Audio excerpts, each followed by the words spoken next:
agora com você, o programa Tempo de Cantar, sob a direção do pastor Neiró de Andrade.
Compartilhando da Graça com a pastora Ana Suzy.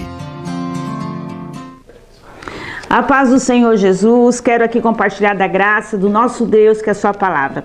Josué, capítulo 1, no versículo 9 diz assim: Não te mandei eu? Esforça-te e tem bom ânimo. Não pasmes, nem te espantes, porque o Senhor teu Deus é contigo por onde quer que andares.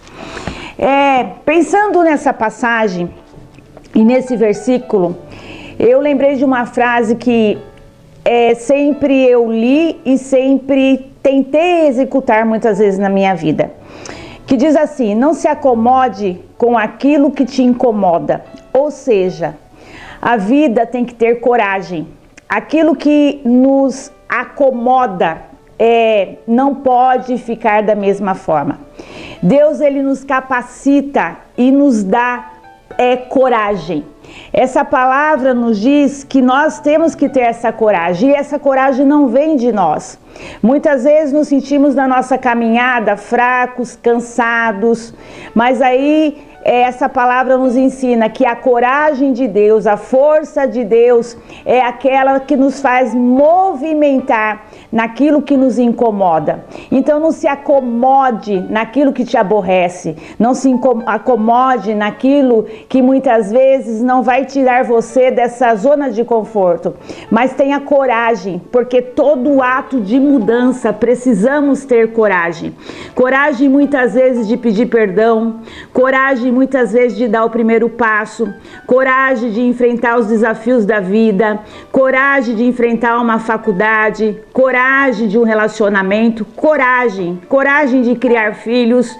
Que Deus te dê essa coragem e que você não fique acomodado naquilo que te incomoda, mas que essa coragem de Deus te invada e que você sinta fortalecido, porque a força de Deus, a coragem de Deus vai ser o suficiente para você dar o primeiro passo. Que Deus te abençoe.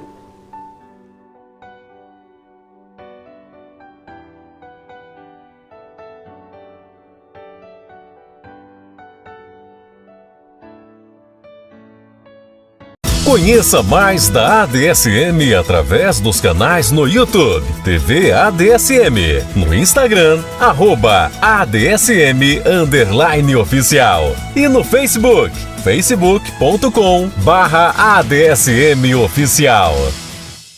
Convido-os a ficarem em pés, abrirem o texto da Palavra de Deus no livro de Lucas, capítulo 6, versos 51 até 56.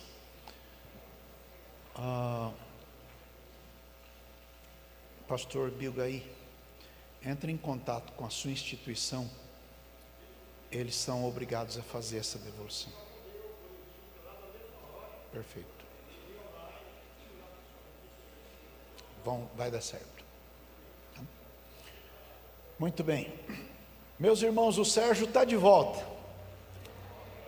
Passou pela cirurgia, não precisou pôr cola Super Bonder, acho que tenaz mesmo resolveu, cola tenaz, e está ali. Louve a Deus pela vida do Sérgio, gente.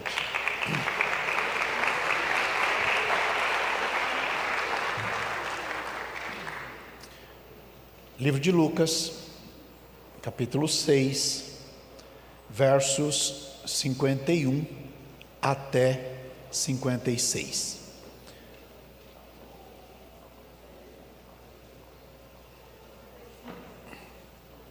É que eu estou falando 6, irmãos, mas é tudo errado, é 9, viu? Eu estou precisando de férias, gente. É 9. É o 6 de ponta cabeça. Livro de Lucas, capítulo 9, versos 51 até 56. Amém, pessoal? Quem já achou, diga: eu achei, pastor. Então vamos lá. 1, 2, 3.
Coloque a Bíblia no banco. Coloque a mão no seu coração, se você puder. Eu convido a orar. Fale com Deus com reverência. Diga para Jesus aquilo que está na tua alma neste momento. Oferte a Deus adoração. Santifica o nome do Senhor. Glorifica ao nosso Rei eterno. Deus tem uma palavra para você. Deus tem uma palavra para você.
Glória.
Por favor, queridos, tomem assento.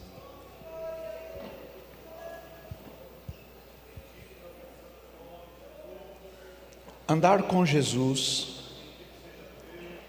faz que trovões se tornem brisas suaves ou brisas de suavidade. No Antigo Testamento, temos uma história triste, ocorrida na casa de Jacó. Jacó, como vocês sabem, teve 12 filhos, mas teve também uma filha, cujo nome era Diná. A Diná era bonita, e um dia, um rapaz se encantou com ela, a desejou,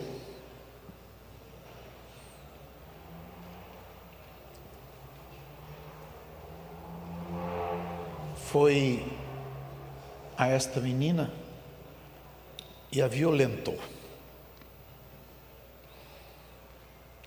Quando ele a violentou, ele se apaixonou por ela. Está no livro de Gênesis, capítulo 34. Então, ele foi conversar com o pai da moça, que era o Jacó. A conversa não foi muito boa, mas acabou bem. Propôs casamento. E então, 2 filhos de Jacó, um chamado Simeão, outro chamado Levi,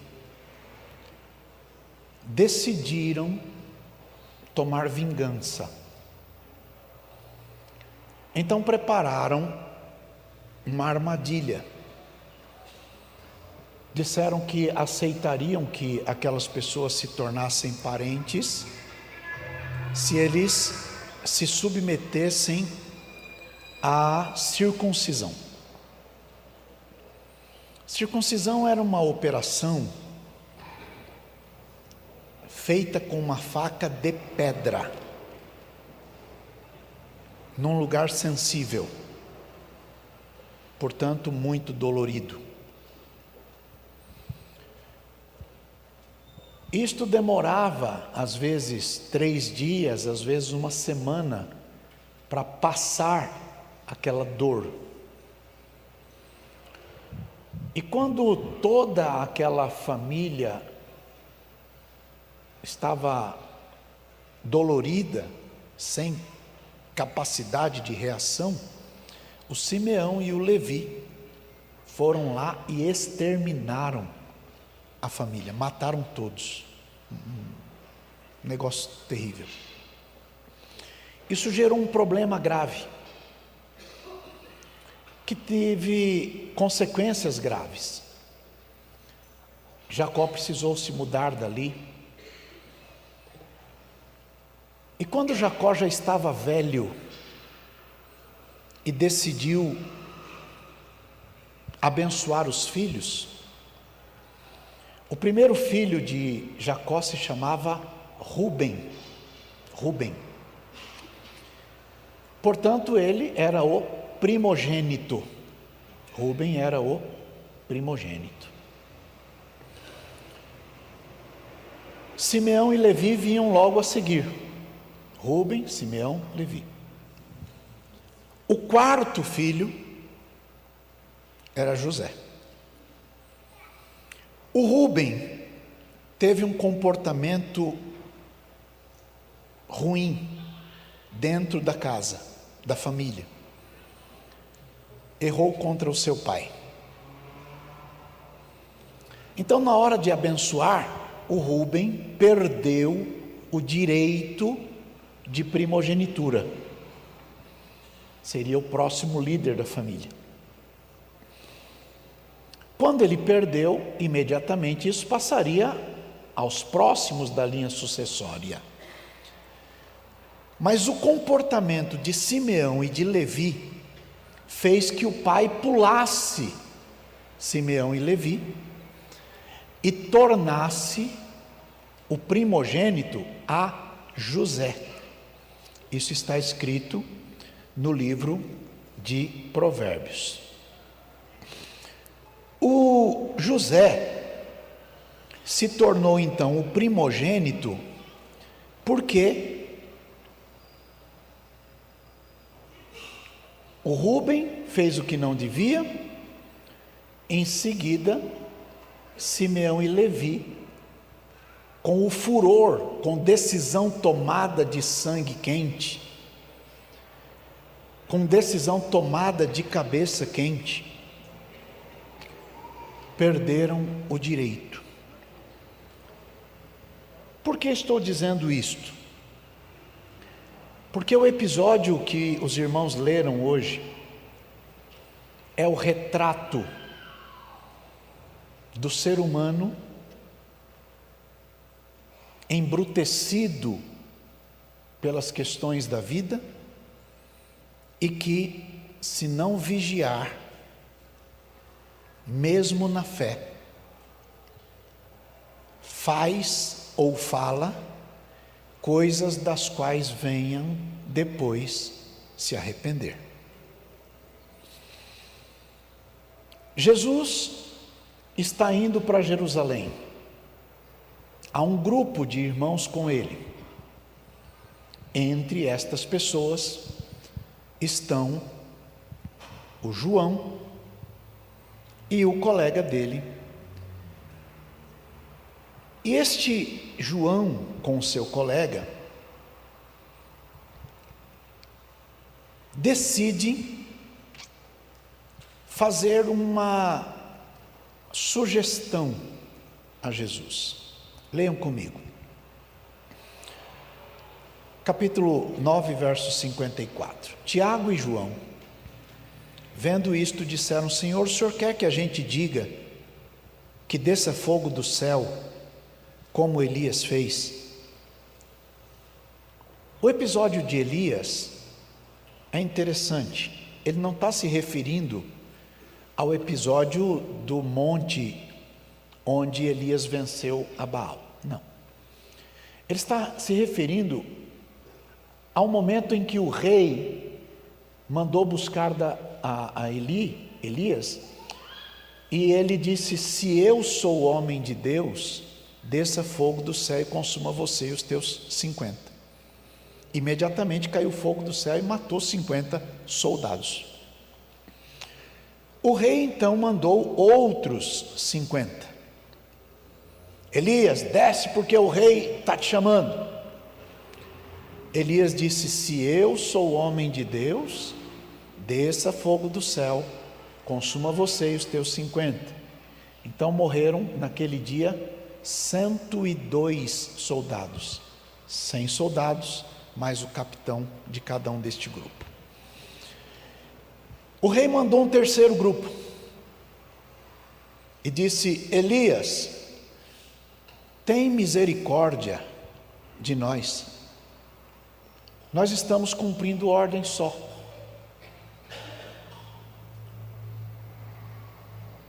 Tenha misericórdia de mim e desses homens. Elias então ouviu Deus dizer para ele: desce com ele, porque eu vou junto com você. E Elias foi. E aí se desenrola todo um portfólio de informações que você tem aí nas Escrituras. Tiago e João eram irmãos, filhos do mesmo pai. E Jesus chamou esses dois de filhos do trovão. Filhos do trovão. Barulhentos, assustadores. Eles estão pedindo para Jesus: o Senhor quer que a gente faça igual Elias fez? Qual era a razão dessa sugestão? é que Jesus pediu que eles fossem na primeira cidade que estava no caminho e procurassem lá uma pousada, um lugar para dormir, um hotel, um negócio para eles descansarem. E o verso 52 diz que eles entraram numa aldeia de samaritanos. Samaritano era um povo vítima do Império Assírio. Quando a Assíria invadiu Israel,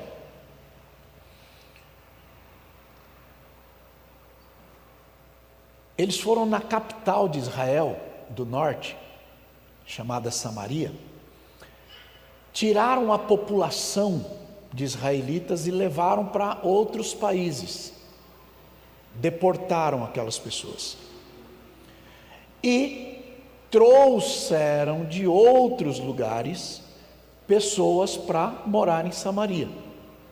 Então, tomaram a casa desse pessoal, mandaram eles para outro lugar, pegaram outras pessoas e entregaram a cidade. Foi isso que o grande rei da Assíria fez. Foi naquela invasão da Babilônia. Então o povo que chegou ali, sabendo o costume da terra, desejou adorar a Deus, o Deus da terra. Mas eles não tinham nenhuma informação, orientação. E aí começou a fazer um sincretismo religioso, misturando fé com macumba.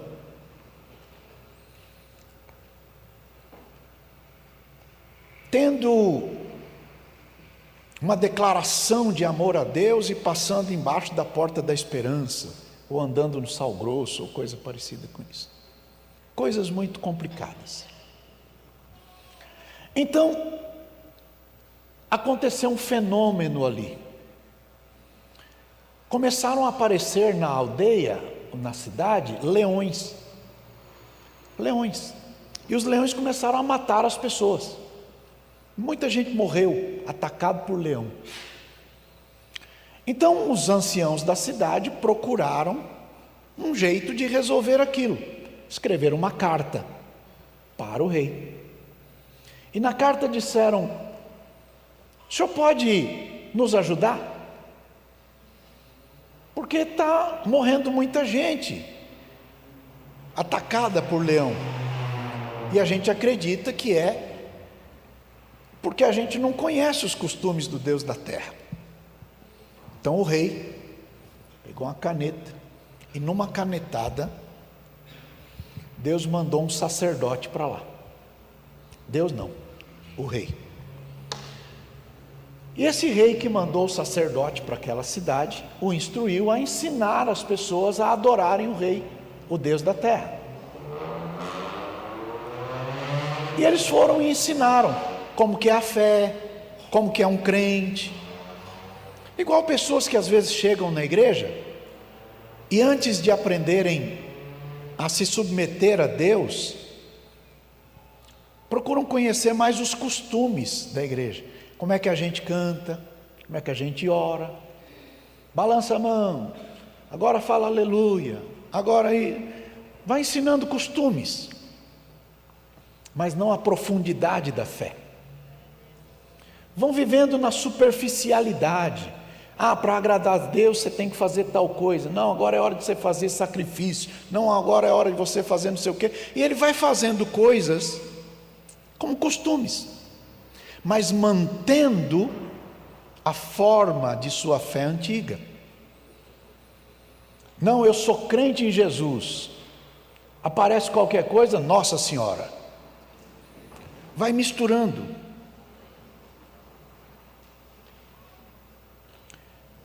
E aquela situação não estava boa, porque a Bíblia diz que eles adoravam ao Deus de Israel, mas ao mesmo tempo prestavam cultos a outras divindades nos montes. Virou um balaio de gato. Está no culto hoje, no outro dia na festa do São João. Está no culto hoje, no outro dia está no carnaval. Está no culto hoje, no outro dia está não sei aonde. Vai misturando as coisas. Isso gerou um problema. Foi este episódio que gerou o problema de samaritano e judeu. Porque o samaritano olhava para o judeu e dizia: esse povo é fanático. Os judeus, por sua vez, olhavam para o samaritano e diziam: esse povo é tudo macumbeiro. E então, samaritano e judeu não se dão. O samaritano bom chamava judeu de cachorro, e judeu bom chamava samaritano de cachorro. Era bem assim. Não se davam. Tem aquele episódio de Jesus no poço de Jacó, quando ele pede água para uma dona lá, e ela diz: como é que você pede água para mim que sou samaritana? Que ousadia é essa de vir conversar comigo, já que judeu e samaritano não se dão? É que Jesus veio para quebrar essas coisas. Mas eu quero que vocês guardem isto. Eles entraram numa aldeia de samaritanos, desta gente que tem dificuldade, e essas pessoas negaram um lugar para Jesus descansar ali, porque Jesus tinha o aspecto de quem ia para Jerusalém. Tiago e João, então, cheios desse fogo, disseram: o senhor quer que a gente manda cair fogo do céu e acaba com esse povo? E Jesus então diz: você não sabe do que está falando. Você não sabe nem de que espírito você é. Uma pessoa que se diz crente, mas fica questionando a Deus por que Deus não mata aquele infeliz que vive te perturbando, ainda não sabe de que espírito é.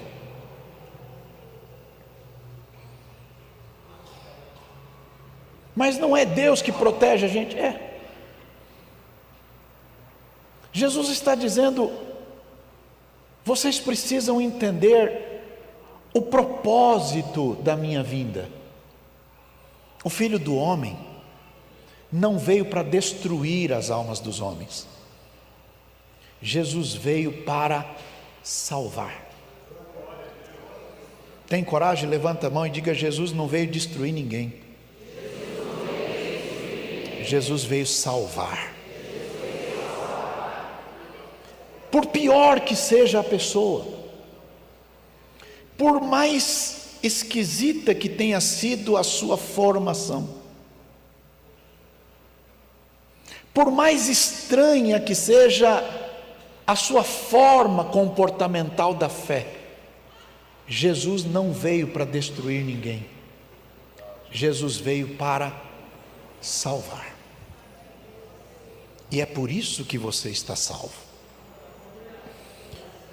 Samaria se tornou um bloqueio, um problema.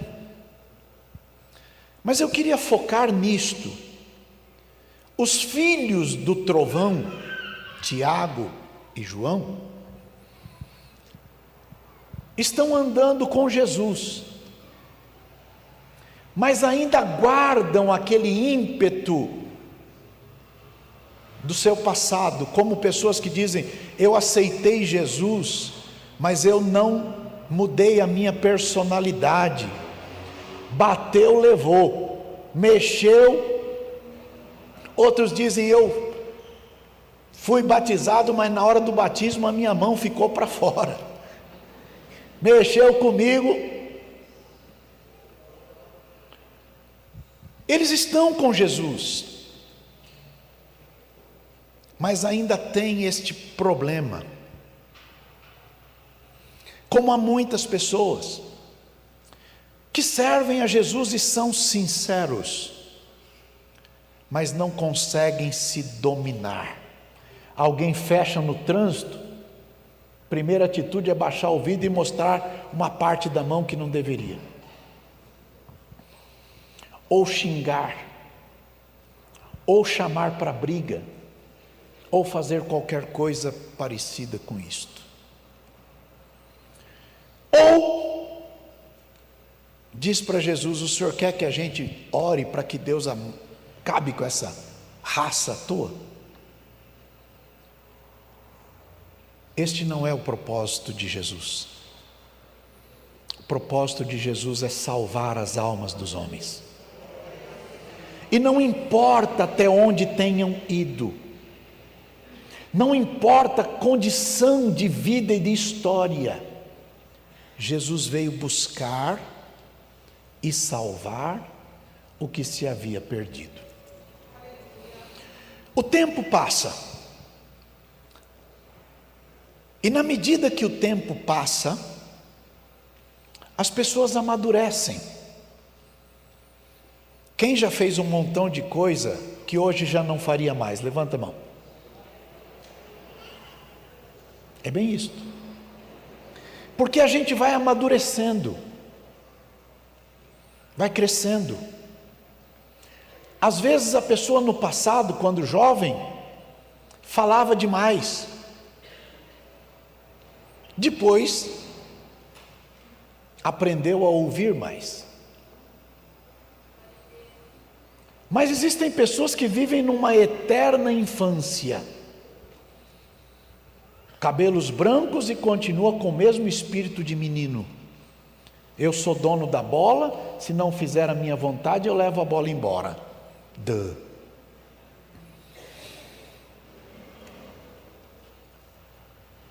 Eles estão com Jesus, passando o tempo e vendo Jesus. Lições como esta de Jesus.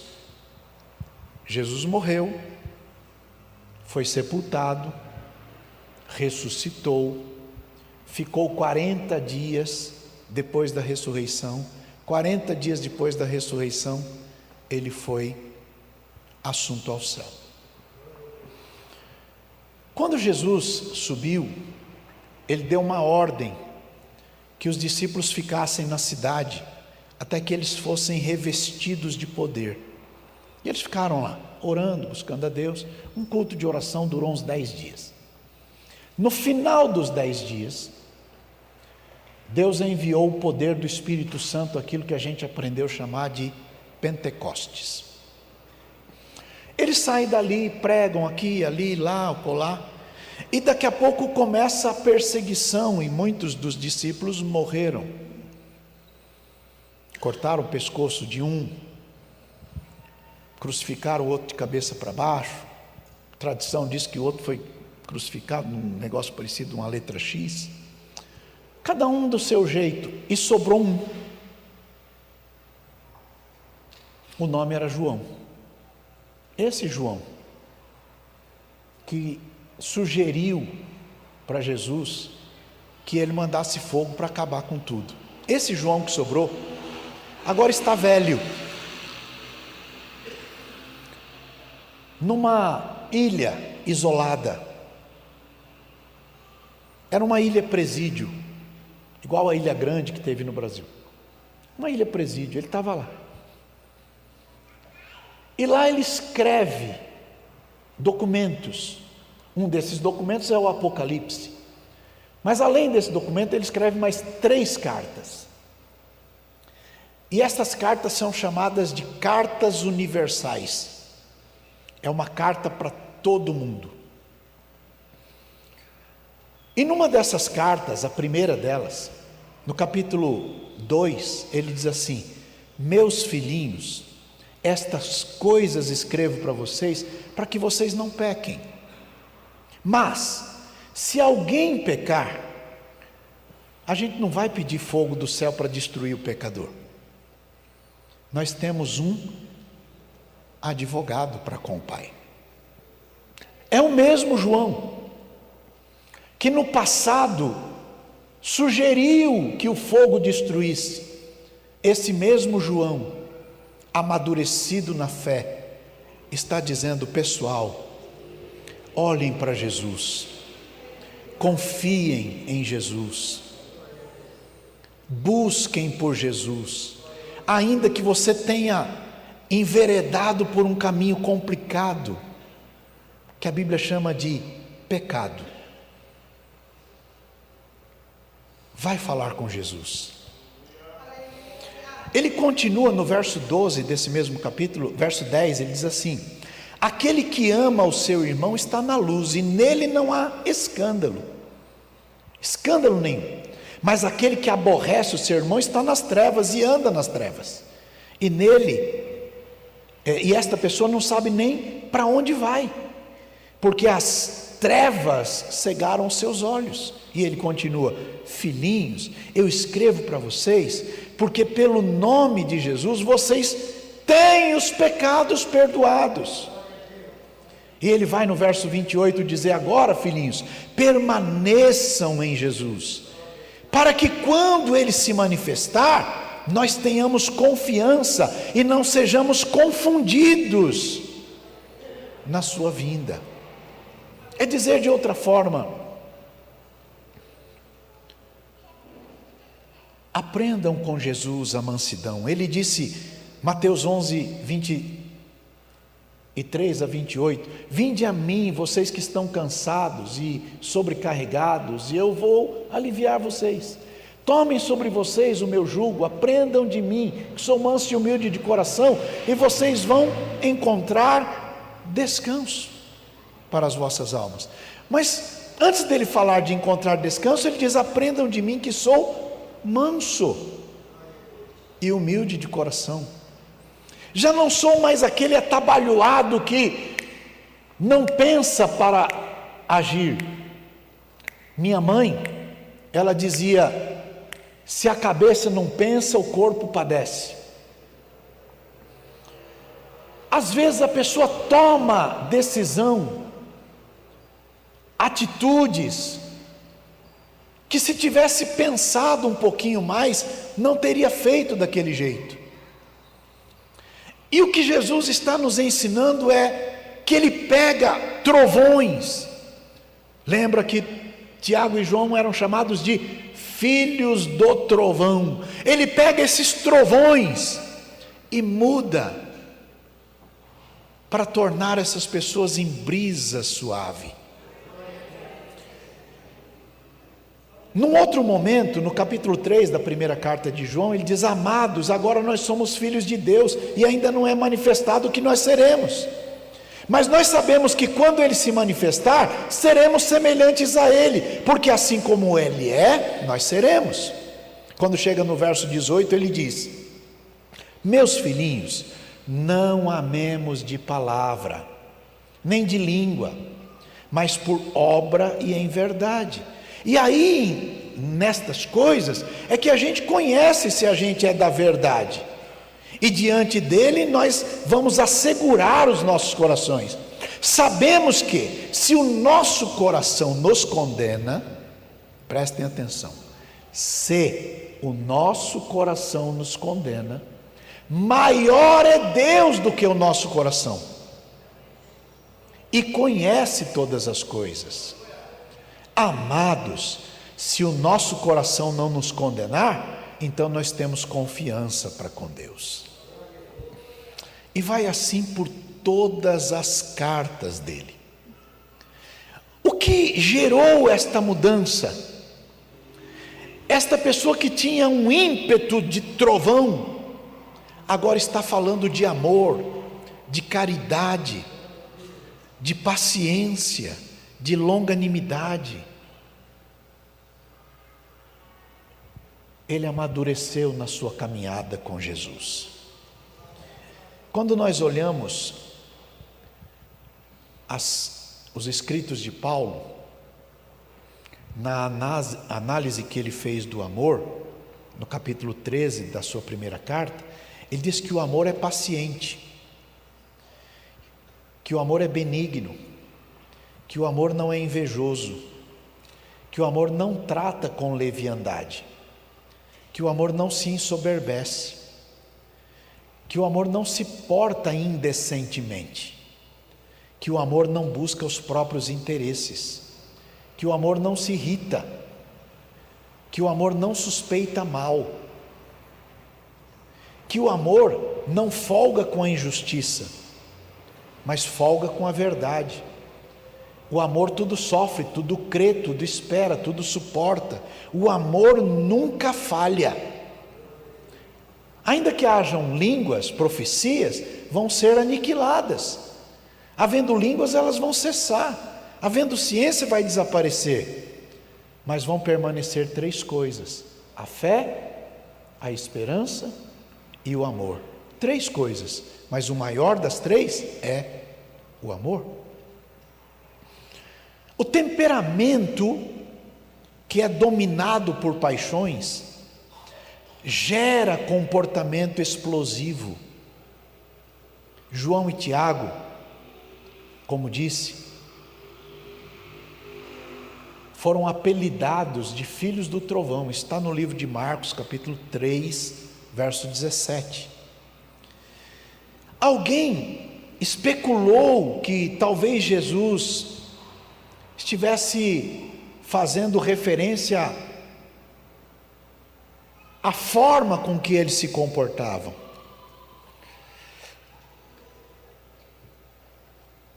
E agora eles estão provando que eles têm isto.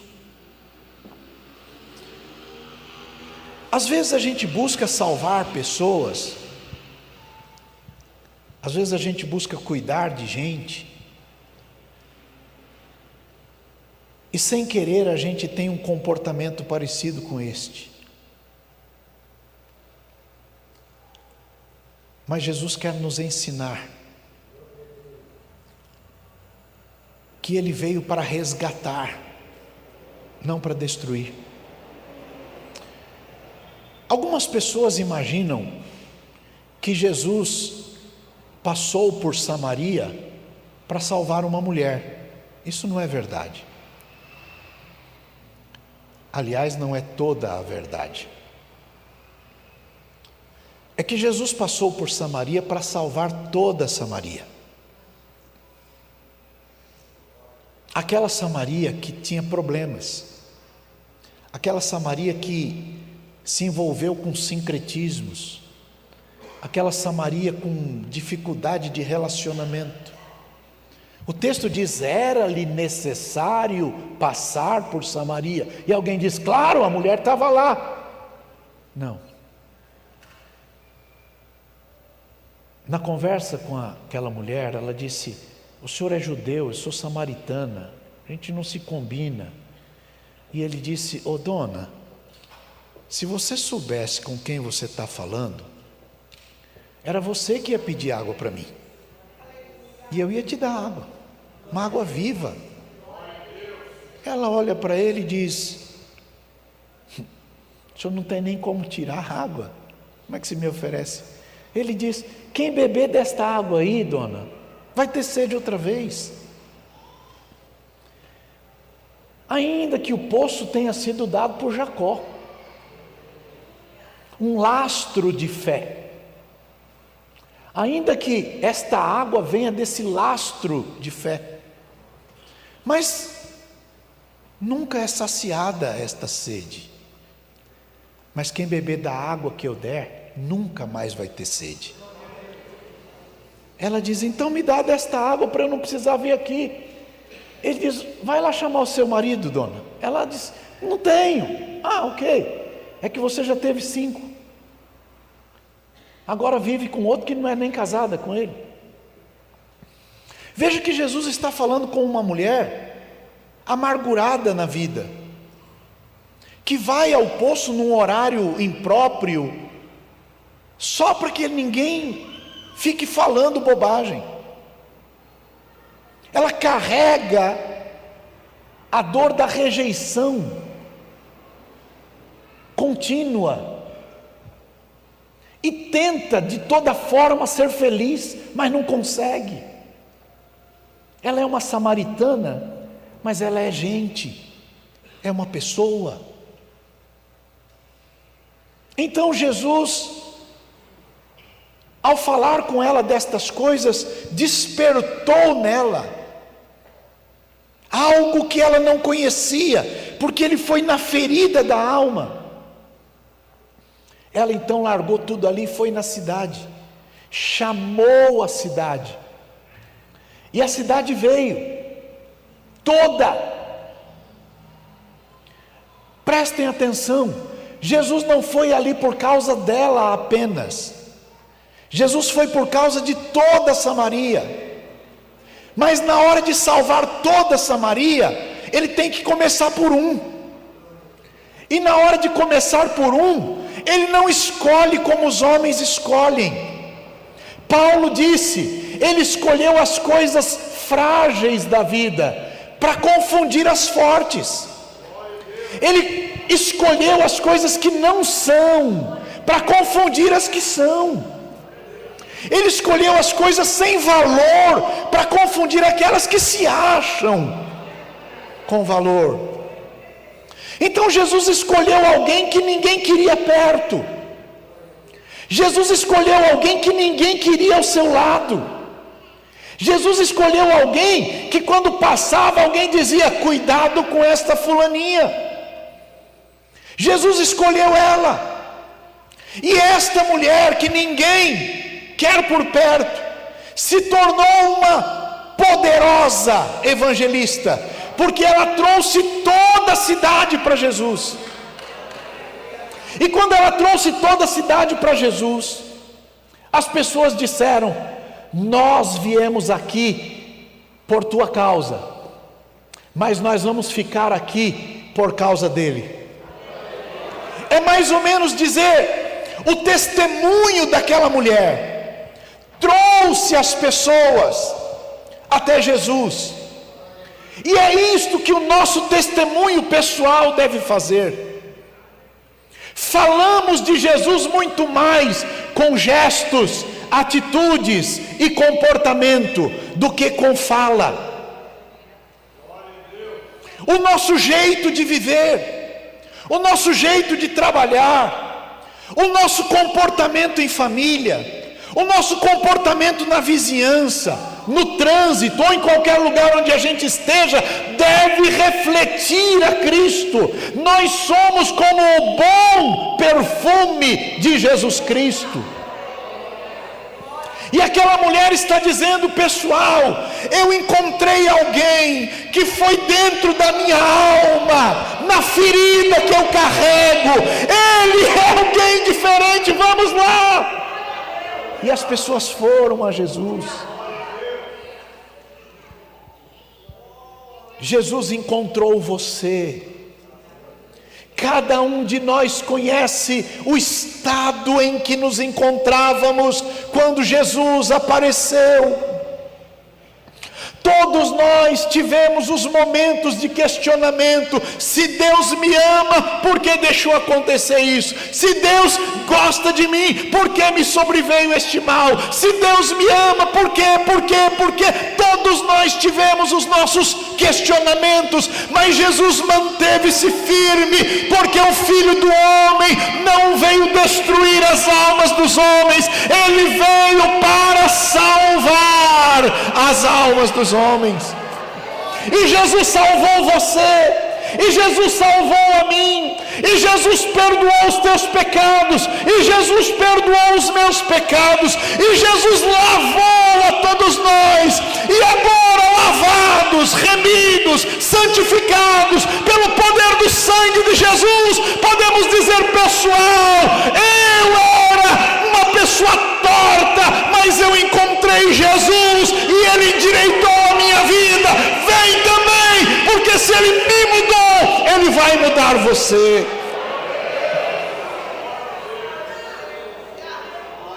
Não importa o lastro de tua história, o que importa é se você se deixar curar por Jesus, a sua vida será transformada. Você diria, mas pastor, esse Tiago e João não andavam com ele? Sim, andavam. Mas há pessoas que demoram um pouquinho mais. E no curso do tempo, a gente aprende que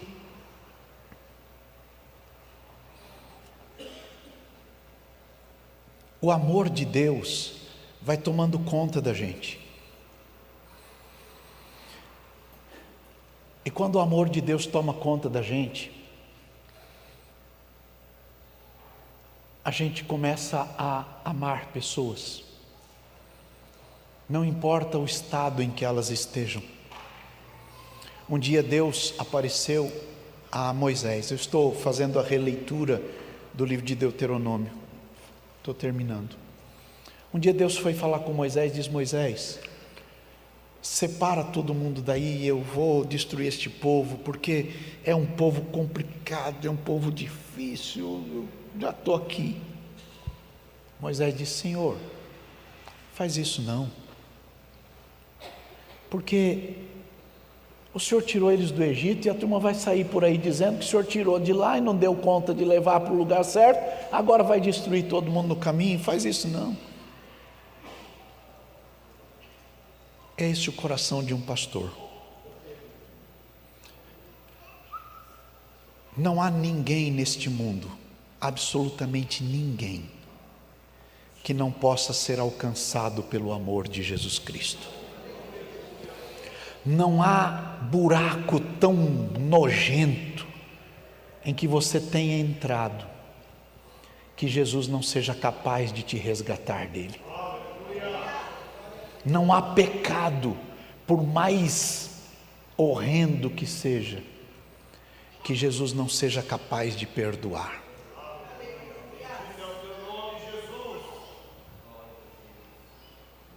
Eles estão dizendo: o Senhor quer que a gente manda cair fogo do céu e acaba com essa corja que finge ser crente no domingo e na segunda está envolvido com outras coisas. Jesus disse: não, eu não vim destruir ninguém. É teu serviço dizer para eles que eu vim para buscar e salvar o que se havia perdido. Se você puder, abraça alguém perto e diz: esse é teu serviço.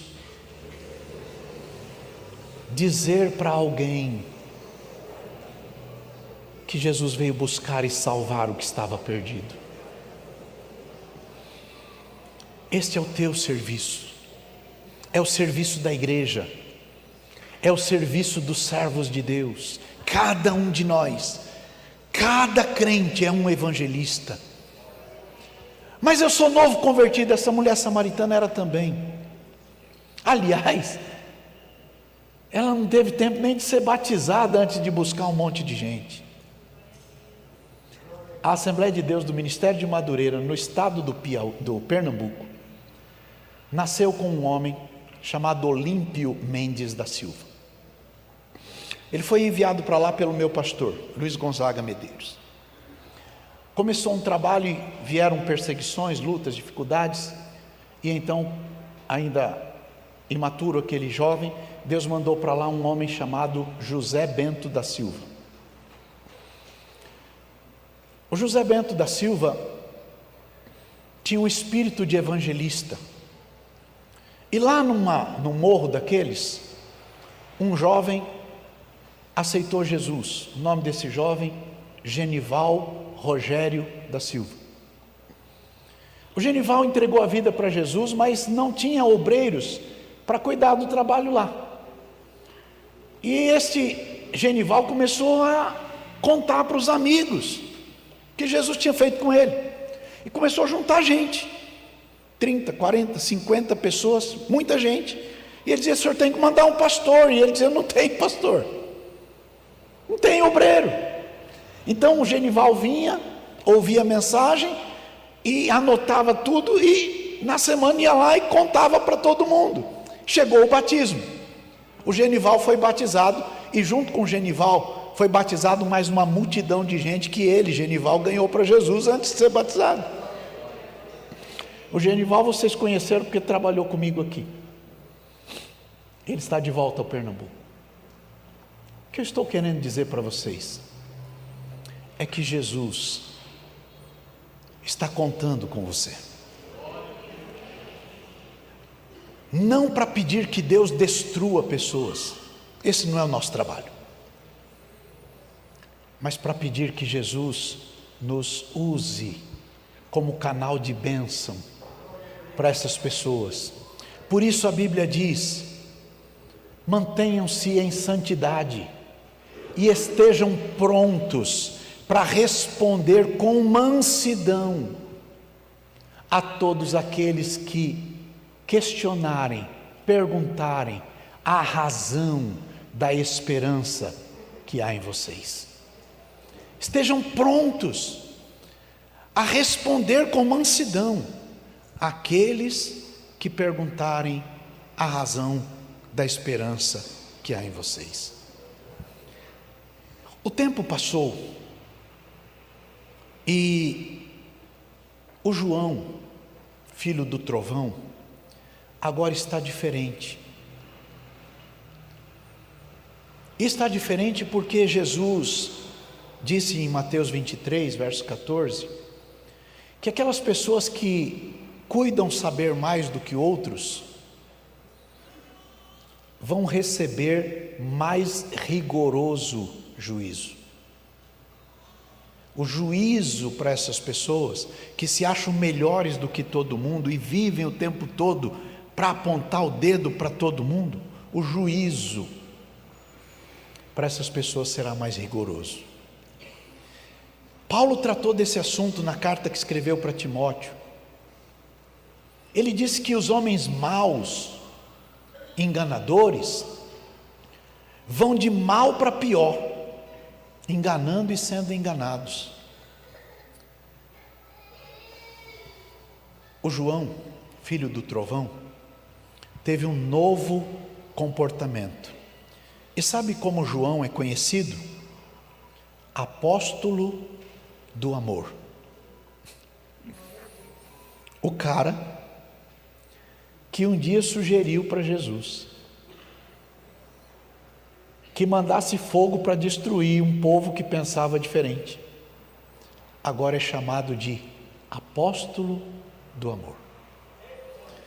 Por que isto é importante? Porque Jesus deu uma dica. Ele disse: vocês serão conhecidos como meus discípulos se, uma condição, se vocês se amarem do jeito que eu amei vocês. Então, enquanto você não sentir no teu coração que ama como Jesus te amou, você não pode se autodenominar discípulo de Jesus. Olha para o vizinho e diga: essa doeu? Deve ter doído nesses homens, porque Jesus disse: vocês não sabem de que espírito vocês são. Mas este homem persistiu em andar com Jesus, e Jesus foi mudando,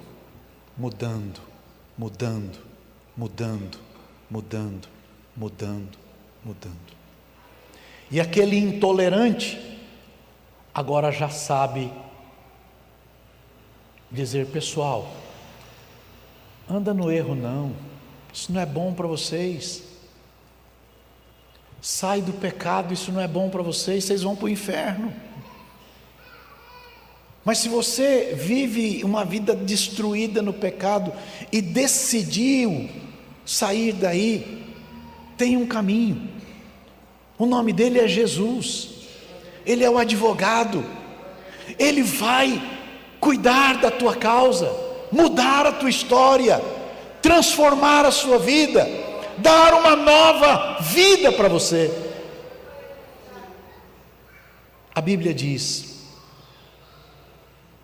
que a esperança não traz confusão. Eu finalizo lembrando que um homem chamado Alfred Nobel,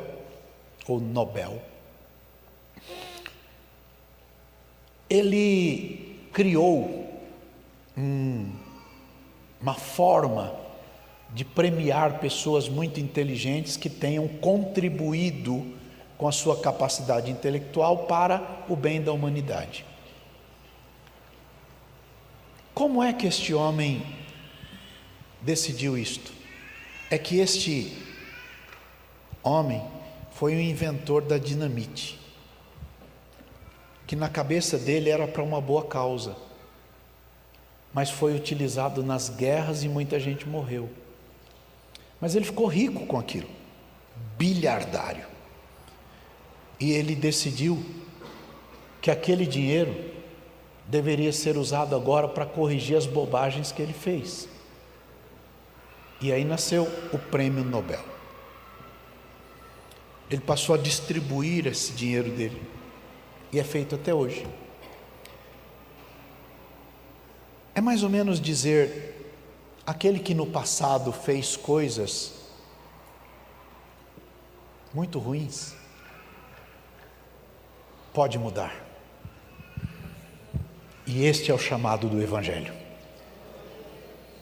Se você está cansado do pecado, se você está cansado da vida torta, Jesus Cristo é a solução. E Ele está pronto para te salvar.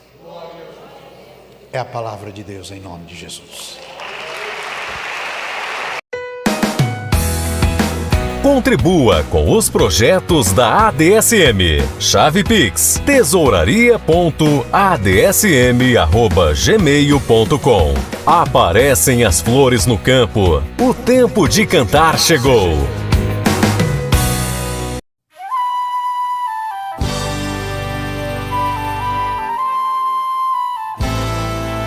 Você assistiu o programa Tempo de Cantar. Produção TV ADSM. E direção do pastor Deiró de Andrade.